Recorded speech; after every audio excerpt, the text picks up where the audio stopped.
I woke up from a 3-week coma to find my husband holding adoption papers and my sister-in-law cradling the baby I'd carried for 9 months. The hospital room was too bright, and everything felt fuzzy around the edges. My throat was raw from the breathing tube they'd just removed, and my entire body ached in ways I'd never experienced. But the moment I saw David sitting beside my bed with papers in his hands and Rebecca in the corner holding a tiny bundle, every maternal instinct I had screamed that something was terribly wrong. "Sarah, thank God you're awake," David said, but his voice sounded strange, nervous. "We need to talk about what happened." I tried to sit up, but the pain in my abdomen was excruciating. "Where's my baby?" I whispered, looking at Rebecca. "Why does she have my baby?" Rebecca smiled at me, but it wasn't the warm smile I remembered from family dinners. It was possessive, triumphant. "Don't worry about that right now, Sarah. You need to focus on getting better." "That's my daughter," I said, my voice getting stronger despite the pain. "Give me my daughter." David's face went pale. "Sarah, there have been some complications, legal complications. We had to make some difficult decisions while you were." He gestured helplessly at the machines surrounding my bed. That's when I saw the documents in his shaking hands more clearly. Adoption papers, and at the bottom, what looked like my signature. But I knew I'd never signed anything like that. The documents had my forged signature on them. "My name is Sarah Chen, and I'm about to tell you how my husband and his sister conspired to steal my newborn daughter while I was fighting for my life. But more importantly, I'm going to tell you how I got her back and made sure they faced consequences they never saw coming. 5 years ago, I thought I'd found my soulmate when I met David Morrison at a coffee shop near the tech startup, where I work as a software engineer. He was playing acoustic guitar on the small stage they had for local musicians, and something about his passion for music drew me in. He was struggling then, working part-time as a waiter while chasing his dream of making it in the music industry. I was making good money in tech, and I didn't mind supporting his dreams. I paid for studio time, helped him buy equipment, covered rent when gig money was short. I believed in him, and I thought he appreciated how hard I worked to make our life possible. David's sister Rebecca was a different story entirely. She was married to Marcus, a wealthy real estate developer 15 years older than her. They lived in a mansion in the suburbs and seemed to have everything money could buy. Everything except the one thing Rebecca wanted most, a baby. I knew she'd suffered multiple miscarriages over the years. At family gatherings, I'd watch her face when she saw children, and I felt genuine sympathy for her pain. When David and I announced my pregnancy 2 years into our marriage, Rebecca's reaction was complicated. She congratulated us, but I caught her staring at my growing belly with an expression I couldn't quite read. My pregnancy was difficult from the start. I had severe morning sickness that lasted well into the second trimester. By month 7, I was on bed rest due to complications, which meant taking unpaid leave from work.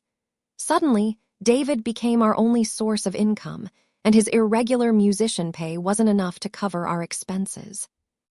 That's when David started spending more time with Rebecca. "She's helping me figure out our finances," he'd say when I asked about their frequent meetings. "Marcus has some business advice that might help." I was too exhausted and sick to question it much. I trusted David completely, and I was grateful that his family was stepping up to support us during a difficult time. Looking back, I realize how perfectly they isolated me during those final months. Friends who tried to visit were told I needed rest. My own family was kept at a distance because I was too fragile for their well-meaning but overwhelming concern. What I didn't know was that David had become obsessed with our financial situation. I discovered later that he'd been researching custody laws, temporary guardianship, and even surrogacy arrangements. He'd been asking Rebecca hypothetical questions about what she'd do if she ever had the chance to raise a child. The red flags were there, but I was too trusting to see them. David's sudden interest in me signing routine paperwork. Rebecca's comments about how some women just aren't meant to be mothers. The way Marcus had mysteriously paid off David's student loans right around my 7th month of pregnancy. But I was focused on preparing for our daughter. I'd painted the nursery pale yellow, assembled the crib myself, and read every parenting book I could find. I was so excited to become a mother, and despite the difficult pregnancy, I felt confident that David and I would figure out the financial challenges together. Then, at 34 weeks, everything went wrong. I was having what I thought were Braxton Hicks contractions while David was at a gig. The pain became unbearable around midnight, and when I called him, he didn't answer. I managed to call an ambulance myself, and by the time David arrived at the hospital, I was already in emergency surgery. What happened next, I only learned about later. I had a placental abruption, which caused massive bleeding. Our daughter had to be delivered by emergency C-section, and I went into cardiac arrest twice on the operating table. The doctors told David there was a real possibility I might not survive, and if I did, there could be brain damage from the oxygen loss. That's when David made the decision that would destroy our marriage and tear our family apart. While I was unconscious and fighting for my life, he signed papers giving Rebecca and Marcus temporary custody of our daughter. He claimed it was just until Sarah recovers, but the documents he signed were far more permanent than he let on. Rebecca had come prepared. She had a nursery ready, clothes in every size, and most importantly, she had a lawyer. While I was in a medically induced coma, she filed paperwork claiming that I had agreed to a surrogacy arrangement before the birth. She had David sign affidavits stating that I had been ambivalent about motherhood during the pregnancy and that my medical crisis proved I was unfit to care for a child. The most devastating part, Marcus had transferred $150,000 to David's bank account just days before my medical emergency. David later claimed it was a loan, but the timing was too convenient to be coincidental. For 3 weeks, while I lay unconscious in the ICU, Rebecca bonded with my daughter. She fed her, held her, sang to her. She convinced the hospital staff that she was the baby's legal guardian, and when some nurses questioned the arrangement, she had documentation to back up her claims. Meanwhile, David was living his best life. He used Marcus's money to buy new music equipment, put a down payment on a car, and even looked at apartments closer to Rebecca's house. He was playing the role of the grieving husband whose wife might never recover, while secretly planning a future that didn't include me. When I finally woke up, disoriented and in pain, David's nervous explanation about complications was his attempt to ease me into accepting that our daughter was no longer ours. He actually expected me to be grateful that Rebecca had stepped up during our crisis.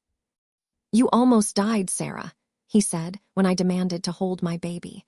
"Rebecca saved Emma's life by taking care of her when we couldn't." Emma, they'd even named her without me. "I want to hold my daughter," I said, my voice getting stronger despite the breathing tube damage. "Sarah, you need to understand the situation," Rebecca interrupted, standing up but not moving any closer to my bed. "There are legal documents in place now. David signed custody over to us when the doctors said you might not wake up." I stared at her in disbelief. "What are you talking about? David, what is she talking about?" David couldn't meet my eyes. "The papers I showed you.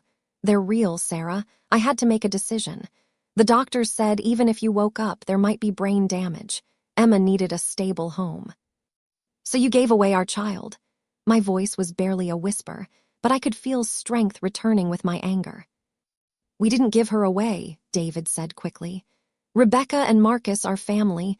They can provide for her in ways we never could. Look at our apartment, Sarah. Look at our bank account. What kind of life could we give her?" That's when Rebecca delivered the final blow. "Besides, Sarah, the documents show that you agreed to this arrangement before Emma was born. You signed papers acknowledging that if anything happened to you during birth, Marcus and I would take custody." I knew immediately that was a lie. I would never have signed away my parental rights, not under any circumstances. But I was still weak, still connected to machines, and they had legal documents with what appeared to be my signature. The next few days were a nightmare. Hospital social workers came to evaluate my mental state, clearly influenced by David's claims about my supposed ambivalence toward motherhood.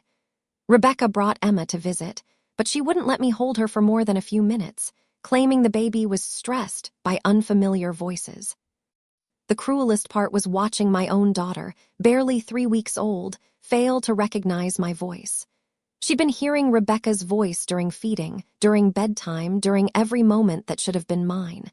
When I tried to soothe her, she cried harder. When Rebecca took her back, she calmed immediately. "You see," Rebecca said with false sympathy. "She doesn't know you, Sarah. It would be traumatic to disrupt her routine now." David nodded along, playing the role of the concerned husband. "Maybe this is for the best, Sarah. You can focus on recovering, and we can visit Emma whenever you want." Visit my own daughter. The legal meetings were a joke. David had hired a lawyer with Marcus's money, and together they'd built a case that painted me as an unfit mother who had never really wanted children. They had medical records showing my difficult pregnancy, documentation of my supposed mood swings during bed rest, and David's sworn statements about my alleged fears of motherhood. Most damaging of all, they had financial records showing our precarious situation compared to Marcus and Rebecca's stability. They presented a narrative where a loving, stable, wealthy couple had graciously stepped in to save a child from parents who couldn't provide for her. The preliminary hearing was scheduled for 6 weeks after my hospital discharge. I was sent home to an apartment where the nursery had been completely dismantled. David had moved most of his belongings to Rebecca's house, where he was helping with Emma's transition. I was alone, recovering from major surgery, facing the loss of my daughter, and beginning to understand the depth of my husband's betrayal. That's when I realized this wasn't a panicked decision made during a medical crisis. This was a calculated plan that had been in motion for months. I started investigating. Despite my physical weakness and emotional devastation, I began piecing together the timeline of their conspiracy. David's browser history, which he'd forgotten to clear, told the whole story. Searches for how to prove mother unfit, research into emergency custody laws, forums about surrogacy contracts and parental rights. The financial trail was even more damning. Marcus's loan to David wasn't the first payment. There had been smaller transfers over several months, all coinciding with David's research into custody laws. Rebecca had been shopping for baby furniture since my second trimester, long before any medical emergency. But the smoking gun came from an unexpected source. My Aunt Linda called me 2 weeks after I got home from the hospital. She'd been trying to reach me during my pregnancy, but David had told her I was too sick for visitors. "Sarah, honey, I need to tell you something," she said. "I saw David and Rebecca together at a restaurant about a month before your due date. They were very cozy, if you know what I mean. And Rebecca was showing him baby photos on her phone, talking about their nursery." Their affair had started during my pregnancy. While I was on bed rest, trusting David to handle our finances and support our growing family, he was planning my daughter's future with his sister. The baby selling scheme was just part of a larger betrayal that included infidelity, fraud, and conspiracy. I hired a private investigator with money from my emergency fund. Within 2 weeks, he had proof of David and Rebecca's affair, documentation of the suspicious financial transfers, and most importantly, expert analysis of the signatures on the custody documents. The handwriting expert confirmed what I already knew. Those signatures were forged while I was in a coma, physically incapable of signing anything. Dr. Martinez, my OBGYN, was horrified when I explained the situation. She immediately offered to testify about the timeline and my mental state during pregnancy. "Sarah, you were anxious about finances like any expectant mother, but you never expressed doubt about wanting this baby. You were excited, prepared, and completely committed to motherhood." Nurse Janet, who had cared for me in the ICU, remembered David's suspicious behavior during my coma. "He kept asking about your cognitive function before you even woke up," she told my lawyer. "And that woman, Rebecca, she was measuring the baby for clothes while you were still unconscious. It felt wrong, but we thought they were just family trying to help." My boss at the tech company, when she learned what had happened, offered me legal funding and extended leave. "Sarah, this is horrific," she said. "We're going to make sure you have the resources to fight this." But the most important support came from Emma herself. During one of my supervised visits, I started humming a song I'd sung to her throughout my pregnancy. She stopped crying immediately and turned toward my voice. The court-appointed child psychologist witnessed this and noted it in her report. The infant shows clear recognition and preference for the biological mother's voice and touch. That's when I knew I was going to win. Not just because I had evidence of their conspiracy, but because Emma knew who her real mother was. The real custody hearing was nothing like the preliminary hearing where David and Rebecca had controlled the narrative. This time, I came prepared. My attorney opened with the financial evidence. Your Honor, this is not a custody dispute. This is a criminal conspiracy involving fraud, forgery, and human trafficking. Mr. Morrison and Mrs. Peterson have engaged in what can only be described as the purchase of a child. David's face went white when the bank records were displayed on the courtroom screen. $150,000 transferred from Marcus to David just days before my medical emergency. Additional payments throughout my pregnancy, all coinciding with David's research into custody laws. That was a loan, David stammered when questioned. A loan with no paperwork, no interest rate, and no repayment schedule, my attorney replied, or payment for services rendered. Rebecca's attorney tried to argue that the payments were legitimate family support during a financial crisis. But when confronted with the timeline of her nursery preparation and baby shopping, she couldn't explain why she'd been buying infant clothes in my daughter's size before there was any medical emergency. The handwriting analysis was devastating. The expert testified that not only were the signatures forged, but they were forged by someone with access to previous examples of my handwriting. David had traced my signature from documents in our apartment and practiced it multiple times, based on the evidence found in his notebook. But the moment that changed everything was when they brought Emma into the courtroom. She was 6 weeks old by then, alert and responsive. Rebecca was holding her, whispering softly and trying to keep her calm. The judge asked Rebecca to place Emma in the court-provided infant seat so that both potential mothers could attempt to soothe her if she became distressed. Emma immediately started crying when separated from Rebecca's familiar embrace. Rebecca rushed to comfort her, but the judge held up a hand. "Please step back, Mrs. Peterson. Mrs. Morrison, would you like to try?" I approached my daughter slowly. She was crying, her little face red with distress. I started humming the same lullaby I'd sung throughout my pregnancy, the one that had calmed her during our supervised visit. The change was immediate. Emma stopped crying, turned her head toward my voice, and when I gently touched her cheek, she made the soft cooing sound that newborns make when they're content. "That's my baby," I whispered, and everyone in the courtroom could see it was true. Rebecca broke down completely. "That's not fair," she screamed. "I've been taking care of her for 6 weeks. I'm the one who feeds her, changes her, stays up with her at night. She's mine now." Her outburst revealed everything the court needed to know about her mindset. She hadn't been providing temporary care during a family crisis. She believed she had purchased a child, and that child belonged to her. Under pressure from the mounting evidence, David finally confessed. "I was scared," he said, tears streaming down his face. "Sarah almost died and we had no money. Rebecca said she could give Emma everything we couldn't. It seemed like the right thing to do." "The right thing?"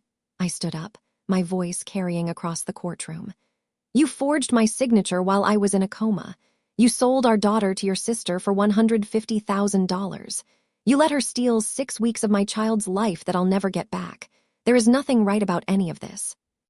The judge awarded me full custody immediately, with an order for Rebecca to surrender Emma within 24 hours. David's parental rights were terminated pending criminal investigation. Rebecca and Marcus were ordered to pay for Emma's medical expenses and my legal fees. But the legal victory was just the beginning of their consequences. The story broke in the local news first, then went viral on social media. "Local woman fights to reclaim baby sold by husband during medical coma" became a national headline. The public was outraged, and the story sparked conversations about protecting new mothers' rights during medical emergencies. David was arrested and charged with fraud, forgery, and conspiracy. He was sentenced to 2 years in federal prison. His music career, which I had supported for so long, was completely destroyed. No venue would book him, and his social media was flooded with people calling him a baby seller. Rebecca faced criminal charges too, but the social consequences were almost worse than the legal ones.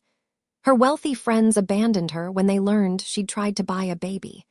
Marcus filed for divorce immediately, claiming he'd known nothing about the affair or the custody conspiracy. The most satisfying part was the financial unraveling. Marcus froze all joint accounts and hired forensic accountants to trace exactly how much money had been spent on the baby trafficking scheme. Rebecca had to sell her jewelry, her car, and eventually the mansion to pay legal fees and restitution. Within 6 months, she went from living in luxury to working as a cashier at a grocery store, trying to rebuild her life from nothing. Every time someone recognized her from the news coverage, she'd have to find a new job. David's family was mortified. His parents reached out to me with tearful apologies, offering to testify about Rebecca's history of manipulation and David's weakness. They'd had concerns about the custody arrangement from the beginning, but hadn't known about the forged signatures or financial payments. The tech industry rallied around me in an incredible way. My story became a cautionary tale about protecting women during medical vulnerabilities, and several companies updated their family leave policies as a result. I was invited to speak at conferences about maternal rights and legal protections for new parents. But the most important change was in Emma and me. Despite the trauma of our separation, we bonded quickly once she was back in my arms. The pediatrician assured me that 6 weeks wouldn't have lasting effects on her development, and within days, she was thriving. I moved us to a new apartment, far from the places where David and I had lived together. I decorated Emma's nursery exactly the way I'd planned during my pregnancy, with pale yellow walls and the mobile I'd bought before she was born. My company promoted me to senior engineer with a flexible work-from-home arrangement, recognizing both my technical skills and the public attention my case had brought to maternal rights in the workplace. The salary increase meant I could provide for Emma comfortably on my own. The financial settlements from the civil suits created a substantial college fund for Emma. Marcus, trying to distance himself from Rebecca's crimes, voluntarily paid additional damages beyond what the court ordered. David's parents contributed their life savings to Emma's fund, desperate to make amends for their son's betrayal. Emma celebrated her first birthday surrounded by people who truly love her. My parents, who flew in from California, my coworkers, who had become an extended chosen family, and Aunt Linda, who had blown the whistle on David's affair. The nursery was filled with laughter, love, and the security that comes from knowing we're safe. David wrote letters from prison, begging for forgiveness and a chance to know his daughter. I kept every letter unopened in a box. Someday, when Emma is older, I'll let her decide if she wants to read them, but I'll never expose her to someone who could sell her away for money. Rebecca tried to reach out through mutual acquaintances, claiming she'd learned her lesson and just wanted to be an aunt to Emma. Those requests were met with restraining order violations, and she eventually stopped trying. The truth is, I don't hate them anymore. Hate is exhausting, and I need all my energy for raising my daughter and building our future. What I feel now is something more powerful: complete indifference to their suffering and absolute commitment to protecting Emma from anyone who would treat her as a commodity.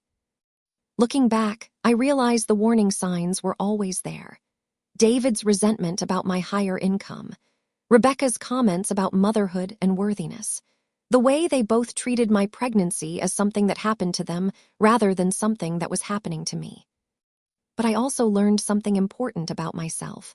I'm stronger than I ever imagined. When my daughter's future was threatened, I found reserves of courage and determination I didn't know I possessed. I navigated complex legal systems, managed media attention, and rebuilt my entire life from scratch, all while caring for an infant. Emma is now 18 months old, healthy, happy, and completely unaware of the drama that surrounded her earliest weeks. She calls me Mama and lights up when I come home from work. She loves music, which sometimes makes me wonder if she inherited that from David, but she's going to explore it in a safe environment where no one will ever use her talents for their own gain. I've started dating again, carefully and slowly. The man I'm seeing now, James, is a pediatric nurse who understands the importance of putting children's needs first. He adores Emma and has never once suggested that my fierce protectiveness of her is excessive. When people ask me if I ever regret fighting so hard for custody, if I ever wonder if Emma might have had an easier life with Marcus and Rebecca's money, I just look at my daughter.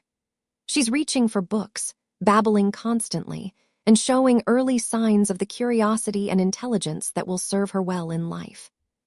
More importantly, she's learning that she's loved for who she is, not for what she can provide to others. She'll grow up knowing that her mother fought for her, that she was never unwanted or expendable, and that some bonds can't be broken by money or manipulation. The legal precedent my case set has helped other mothers facing similar situations. 3 other women have contacted me through my attorney, dealing with family members who tried to exploit medical emergencies to gain custody of children. The laws around medical decision-making and parental rights have been strengthened in our state because of what happened to us. I still get angry sometimes, especially when I think about those 6 weeks I lost with Emma. I'll never get back her first smile, her first laugh, the newborn snuggles that Rebecca stole from us. But I've learned to channel that anger into action, advocacy for other mothers, support for legal reforms, and an absolute commitment to making sure Emma never experiences that kind of betrayal. David gets out of prison next year. His letters from prison, which I still don't read, have apparently become more desperate as his release date approaches. His parents say he talks about earning forgiveness and being a father to Emma. They've gently suggested that maybe it's time to consider reconciliation for Emma's sake. But Emma doesn't have a father-shaped hole in her life. She has me, she has my parents, she has James who treats her like she's precious, and she has a community of people who see her as a complete person worthy of love and protection. She doesn't need someone who once viewed her as a financial transaction. The most important lesson I've learned is that family isn't about blood or legal documents. It's about who shows up, who fights for you, and who treats you like you matter. Emma has that in abundance, and she always will. Sometimes, late at night when I'm feeding Emma or rocking her to sleep, I think about the alternate reality where I never woke up from that coma, or where I was too weak to fight for her. In that reality, she might have grown up believing that love is conditional, that people are commodities, and that families can be bought and sold. Instead, she's growing up knowing that her mother moved heaven and earth to bring her home. That's the kind of love I want her to expect from the world, and the kind of love I'll make sure she always has. My daughter is not for sale, not for rent, and not negotiable.